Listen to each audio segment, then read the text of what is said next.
My name is Sarah. I always thought that I live in a calm and safe area. Our town, Springfield, was known for its quiet atmosphere and friendly neighbors. But one day everything changed. It was an ordinary Friday night. I was returning home from work when I noticed a man following me. At first I didn't pay any attention to it, but when he turned behind me already on the 3rd Street, a feeling of anxiety began to overtake me. I quickened my pace, hoping he would turn somewhere else, but the man continued to follow me. I was already approaching my house when I dared to turn around. He was wearing a dark jacket with a hood covering most of his face. His eyes glistened in the light of the street lamps. "Did you lose something?" I asked, trying to keep my voice calm, although panic was tearing through me. He didn't answer, just smiled a cold, sinister smile that made me feel creepy. I resolutely returned to my house and quickly ran inside, slamming the door. Panting, I leaned against the door and tried to calm down. Who is he, and why did he pursue me? I looked into the eye, but he had already disappeared. At that moment, I thought it might just be a coincidence, but my heart couldn't calm down. This look, this smile, all this did not give me peace. The next day, I decided to stay at home. Working remotely, I could afford such a luxurious weekend, but thoughts about that man did not leave me. I tried to remember if I had seen him before, but the face remained unknown. My friend Jessica, who works for the local police, called me in the evening. "Sarah, how are you? I haven't heard from you in a while," she said with joy in her voice. "Hi, Jess. I'm fine. Just yesterday was a little weird," I replied and told her about the incident. "It's strange. We've had reports in town recently of a stranger stalking people. You should be careful," she advised. These words made me even more nervous. I thanked her for her advice and decided that I needed to be more careful. For the next few days, I only left the house during the day, trying to avoid evening walks, but it didn't help. A week later, I saw him again. He was standing on the opposite side of the street, staring at me. I felt a chill down my back. Now I knew for sure that this was not an accident. I became so scared that I decided to install surveillance cameras around the house. It gave me some sense of security. One of the cameras was pointed at the street where I last saw this stranger. One night I woke up to the sound of an alarm. My heart was pounding with adrenaline. I quickly ran to the monitor to see what happened, and then I saw him. He was standing right in front of the camera, looking straight at me through the lens. His smile was as sinister as when I first saw him.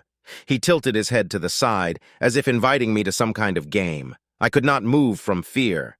I wanted to call the police, but my hands wouldn't obey me. He knew I saw him. He played with me. The next morning, I decided to share my concerns with Jessica. She came to me and we looked at the recordings from the cameras. "It doesn't look like an accident, Sarah. He's following you around on purpose," she said in a serious tone. We filed a police report, but they told me that they couldn't do anything without concrete evidence. They promised to patrol my area, but that didn't give me confidence. My days turned into absolute horror. I was afraid to leave the house. I was afraid to be alone. Every rustle, every sound seemed to me a signal of danger. A few days passed, and my fear gradually turned to anger. I decided that I would not let this stranger terrorize me. Jessica and I hatched a plan to catch him red-handed. "We'll set up extra cameras and traps around your house. I'll also be there if he shows up again," Jessica said, trying to reassure me. We got ready for the evening. Jessica was waiting in a car nearby, and I stayed at home watching the monitors.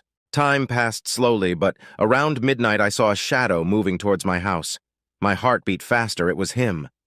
I quickly informed Jessica, and she crept quietly into the house. The stranger approached one of the cameras, but this time he wasn't smiling. He looked focused and serious. I saw him bend down to take something out of his pocket. It was at this moment that Jessica ran out of cover and shouted, "Stop! Police!" He shuddered and started to run. Jessica ran after him, but he disappeared into the darkness, leaving me even more scared and confused. After that night, Jessica and I decided I needed to be even more careful.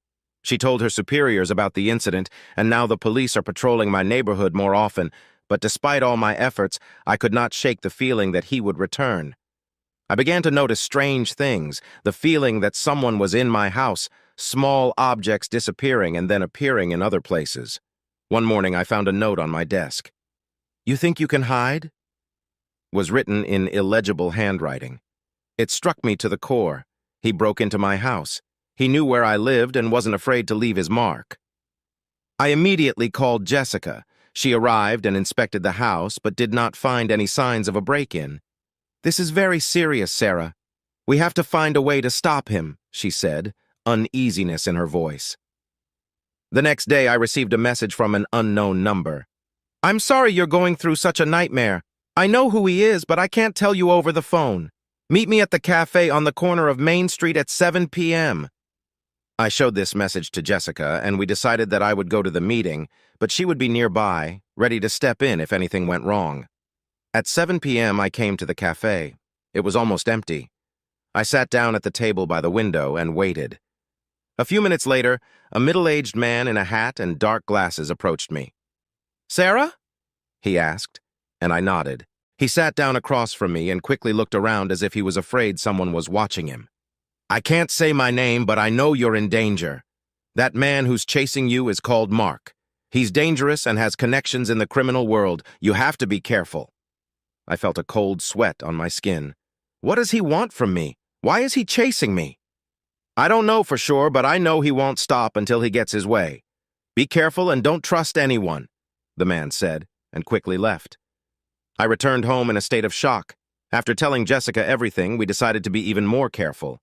Now we had information about his name and connections. This gave us an advantage. Jessica contacted colleagues to verify information about Mark and his possible criminal connections. It turned out that Mark was on the list of suspects in several criminal cases, but was never arrested. We have developed a new plan. Jessica provided me with a tracker and a panic button so I could quickly call for help in case of danger. She also arranged for covert surveillance of my home. A few days later, I noticed that I was being followed again. This time I was ready. I carried a panic button and a tracker that Jessica had given me. I decided that I would not be a victim anymore. In the evening, when I was returning home, I saw him again. Mark was standing in the same place where I saw him for the first time. I made a decision. I need to act. "Mark!" I shouted, and he shuddered. "What do you want from me?" He smiled, but this time his smile was filled with anger. "You think you can hide from me? You still don't know who you contacted," he said, slowly approaching me. I pressed the panic button in my hand. Jessica must have been nearby, but Mark kept coming. "You don't understand what I can do," he continued, his voice becoming even more menacing. "But you'll find out very soon." Just as Mark almost reached me, I heard the sound of sirens. Police cars drove closer, and Jessica ran out of the car. "Stand! Police!" she shouted, and Mark stopped. He looked around as if looking for ways to escape, but this time he had no chance. The police quickly grabbed him and handcuffed him. I felt that I could finally breathe freely. Jessica came to me and hugged me. "It's okay, Sarah. You're safe now," she said, and I knew the words were true. After Mark's arrest, I was finally able to calm down a little, but the fear didn't completely leave me. I knew that this was only the beginning, and that the investigation of his case could reveal many unexpected facts. Jessica helped me find temporary housing where I could feel safer while the investigation continued. My friends and family supported me in trying to regain my sense of safety and normalcy. Jessica and her colleagues continued to investigate Mark's case. They found that he was involved in several cases of harassment and assault, but each time he managed to avoid justice due to lack of evidence or influential acquaintances. This time it was different. They had enough evidence to charge him with stalking and attempted violence. But what scared me the most was what they discovered. Mark had a list of potential victims, and my name was on that list. Even though Mark was in prison, I still felt fear. Every day it seemed that he could appear in my life again. I started going to a psychologist to deal with this fear and restore my mental health. Once during a session, the psychologist asked me, "Sarah, what are you most afraid of?" "I'm afraid he'll find a way to break free and come back to me," I replied, feeling the anxiety wash over me again. "We will work to make you feel protected and strong. You've already taken a big step forward by asking for help," she said, and I began to believe that I could overcome this fear. Several months have passed. Mark was sentenced to a long prison term. I gradually began to return to normal life. Jessica and I became even closer friends, and she helped me regain my faith in people. One day, we decided to meet at the same cafe where I got my first warning about Mark. It was a kind of symbol of victory over fear. "You know, Sarah, you're very strong. I'm proud of you." Jessica said as we sat at the same table. Thank you, Jess. I don't know how I would have coped without you, I replied, feeling like I could finally live without fear. One evening on my way home, I found a letter in my mailbox. It had no return address and the handwriting looked familiar. Opening the envelope, I saw a photograph of myself taken from a distance. On the back was written, "I'll be back." My heart beat faster. I immediately called Jessica and told her about the letter. It could be someone else, but we can't take any chances. I'll be right back, she said, and I felt the fear return. Jessica arrived quickly. We looked at the letter and the photo. She took them to analyze, hoping to find at least some clue. Well, check the fingerprints and find out where it was sent from. You should be careful not to leave the house unaccompanied, she said, and I agreed. Those few days seemed like an eternity. I felt trapped again, but now I had the support and confidence that Jessica and her colleagues would do everything possible to find the truth. Jessica brought a team of security professionals to my home to double-check all systems and install additional security measures. I felt a little calmer, knowing that my house had become a real fortress. But we have to be ready for anything, Sarah. You know Mark had accomplices. We can't rule out the possibility that one of them is continuing his case, Jessica warned me. Waiting for the results of the analysis was unbearable. I tried to occupy myself with work, hobbies, but every sound, every letter in the mailbox caused me to have a panic attack. Jessica called me one evening. "Sarah, we have some results. The letter was indeed sent from somewhere nearby. We found fingerprints, but they don't belong to Mark. It's someone else." It didn't reassure me much, but at least we knew it wasn't Mark. Jessica promised to continue the investigation and find the culprit. One morning, when I was leaving the house, a woman approached me. She looked tired and scared. "Sarah?" she asked. "I need to talk to you. It's about Mark." My heart beat faster. "Who you are?" "My name is Linda. I was his victim years ago. I know what you've been through and I want to help," she said. Linda told me her story. She was pursued by Mark for several years but managed to escape and hide. Now, after learning about his arrest, she decided to help other victims. "I know what it's like to live in fear, but together we can stop him and his accomplices," Linda said. We decided to join forces. Linda had a lot of information about Mark's past that could help Jessica in her investigation. Linda and I have been working with Jessica and her team for several days now. I felt that there was new hope in our fight against Mark and his accomplices, but the fear still did not leave me. One evening, when I was alone at home, the phone rang. I picked up the phone and immediately heard heavy breathing on the other end of the line. "You think you can hide from me?" sounded the familiar cold voice of Mark. "It's not the end yet." I trembled with terror, but quickly gathered my thoughts. "You don't scare me anymore. I'm not alone. We'll find you and stop you." "Let's see," he answered, and hung up. I couldn't sleep after that call. Every sound in the house sounded threatening. Suddenly, I heard something rustling near the door. My heart beat faster. I got out of bed and went to the door, holding a kitchen knife in my hands. "Who is there?" I asked, trying to suppress the fear in my voice. There was only silence in response. I pressed the panic button that Jessica had left for me just in case. The police arrived quickly. They checked the house but found nothing suspicious.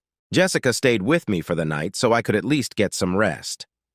The next morning, we discussed the situation with Jessica and Linda.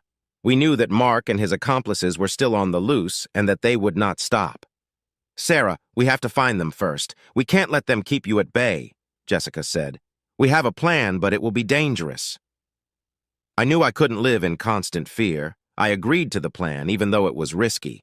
Jessica decided to set a trap. She installed additional cameras around my house and organized covert surveillance. Linda helped gather information about Mark's possible accomplices. We learned that Mark had one particularly dangerous accomplice, John. He was known for his brutal treatment of his victims and was extremely cautious. One evening, Jessica received information that John might appear in our area. She decided to act immediately. "Sarah, you should stay home. We have everything under control," she said. I stayed at home, but fear did not give me peace. Jessica and her team set traps around my house and began to wait. The night passed slowly, but around midnight we saw movement on the cameras. Jessica and her team quickly approached the place where John appeared. They saw him approach my house, but this time he wasn't alone. Two other men followed him. "Stand! Police!" Jessica shouted, and the team jumped out of cover. A struggle ensued. John and his accomplices tried to escape, but this time they had no chance. I watched everything through the cameras, feeling my heart pounding in my chest. Jessica and her team finally stopped them. The police handcuffed them and took them to the station. After the arrest of John and his accomplices, I was finally able to breathe a little sigh of relief. Jessica assured me that I was safe now, but I still felt scared. "Sarah, you were extremely brave. Now you can sleep peacefully," Jessica said, hugging me. "Thank you, Jess." "I don't know how I would have coped without you," I replied, tears welling up in my eyes. Several months have passed. I returned to a normal life, although fear still sometimes reminded me of myself. I continued to see a psychologist and work on my recovery. Jessica became my close friend. We often met and shared news. I also stayed in touch with Linda, and we supported each other. One day, when I was walking in the park, a strange man approached me. He looked excited. "Sarah?" he asked, and I nodded. "I am Tom. I have something important to tell you about Mark," he said, and I felt my heart begin to beat faster. Tom told me he was a former friend of Mark's. He found out about his arrest and decided to warn me about a new threat. Mark was not alone. He has another accomplice, Simon. "He is even more dangerous, and now he can start hunting you," said Tom. I felt fear again, but now I knew that I would not be alone in this struggle. I immediately called Jessica and told her everything. Jessica assembled a team and began a new investigation. We knew that Simon would be even more cautious and dangerous. "We have to be ready for anything, Sarah, but we will find him and stop him," Jessica said, and I felt a new wave of determination. The investigation led us to an old warehouse on the outskirts of town. This was a place where Simon had often appeared before. We decided to set up surveillance and wait. One evening, we saw Simon drive up to the warehouse. He looked alert and kept looking around. We knew this was our chance. Jessica and her team came up with a plan to capture Simon. They waited for him to go inside and then surrounded the warehouse. "Simon, come out with your hands up! The police!" Jessica shouted over the loudspeaker. There was no answer. We waited in suspense. Suddenly, a shot rang out. Simon started shooting as he tried to escape. A firefight ensued, and I felt fear come over me again. During the firefight, I prayed that Jessica and her team would be safe. They risked their lives to protect me. Finally, after a few minutes, everything quieted down. Jessica informed me that Simon was injured and detained. I breathed a sigh of relief, but I knew this fight wasn't over yet. Simon was taken to the station. He was wounded, but alive. Jessica began interrogating him, trying to learn more about his plans and possible accomplices. "We're going to find everyone involved, Sarah. You won't have to live in fear anymore," she said. I felt that finally justice would be done. But there was still a lot of work ahead. After Simon's arrest, I began to feel that life was returning to normal. I continued to work with the psychologist and keep in touch with Jessica and Linda. My friends and family helped me regain faith in myself and my future. I knew I could overcome anything if I was surrounded by support. One evening, I decided to meet Linda at the cafe, where we first talked about Mark. We sat down at the table and started talking when suddenly I saw a familiar face. It was Tom. He came up to us and looked very excited. "Sarah, Linda, I have news. It's urgent," he said, and I felt my heart start beating faster again. Tom told us that he had learned of a new threat. Simon had another accomplice, Alex. He was even more dangerous and had access to weapons and resources. "We must act immediately. He can attack at any moment," said Tom. I felt the fear again, but now I knew we could stop it. I immediately called Jessica and told her everything. Jessica quickly assembled a team and began searching for Alex. We knew it would be the most dangerous operation, but we were ready for anything. We decided to set up an ambush near the place where Alex often appeared. It was an old abandoned house on the outskirts of town.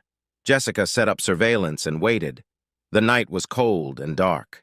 We waited for several hours until we saw Alex pull up to the house. He looked cautious and kept looking around. "Now!" Jessica whispered, and the team rushed to the house. Alex tried to escape, but Jessica and her colleagues were faster. They surrounded him and detained him. I watched everything from a safe distance, feeling the tension finally begin to subside. After Alex's arrest, I felt a huge sense of relief. Finally, all those involved in the harassment and attacks were arrested. I knew that now I could live without fear. "You did it, Sarah. You were incredibly brave," Jessica said as she hugged me. "Thank you, Jess. I don't know how I would have coped without you and the whole team," I replied, feeling tears of joy roll down my cheeks. Several months have passed since Alex's arrest. I started a new life, full of hope and faith in the future. I continued to work with the psychologist and keep in touch with Jessica and Linda. My friends and family helped me regain faith in myself and my future.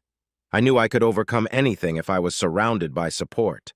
One day, when I was walking in the park, a strange man approached me. He looked excited. "Sarah?" he asked, and I nodded. "I'm Michael. I've worked with Mark and Simon. I know what you've been through and I want to help," he said, and I felt my heart start to beat faster. Michael told me that he had been an accomplice to Mark and Simon, but now he wanted to help expose their plans. Mark and Simon did not act alone. They had another accomplice, Jason. "He's even more dangerous and now he can start hunting you," said Michael. I felt fear again, but now I knew that I would not be alone in this struggle.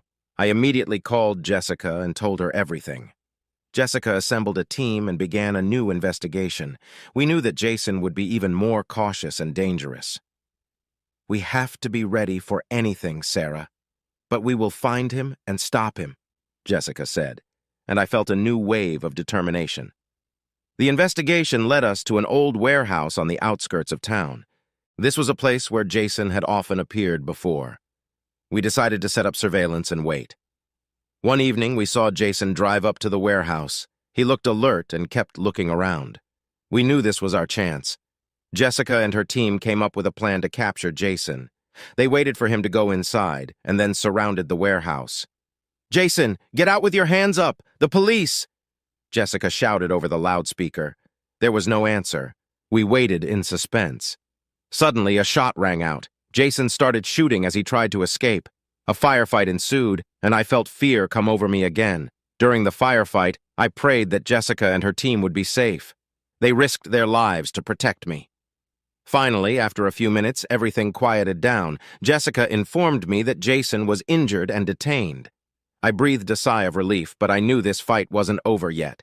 Jason was taken to the station. He was wounded, but alive. Jessica began interrogating him, trying to learn more about his plans and possible accomplices. "We're going to find everyone involved, Sarah. You won't have to live in fear anymore," she said. I felt that finally justice would be done, but there was still a lot of work ahead. After Jason's arrest, I began to feel that life was returning to normal. I continued to work with the psychologist and keep in touch with Jessica and Linda. My friends and family helped me regain faith in myself and my future. I knew I could overcome anything if I was surrounded by support. A few months passed, and I finally felt that my life was returning to normal, but the memories of those terrible days still haunted me.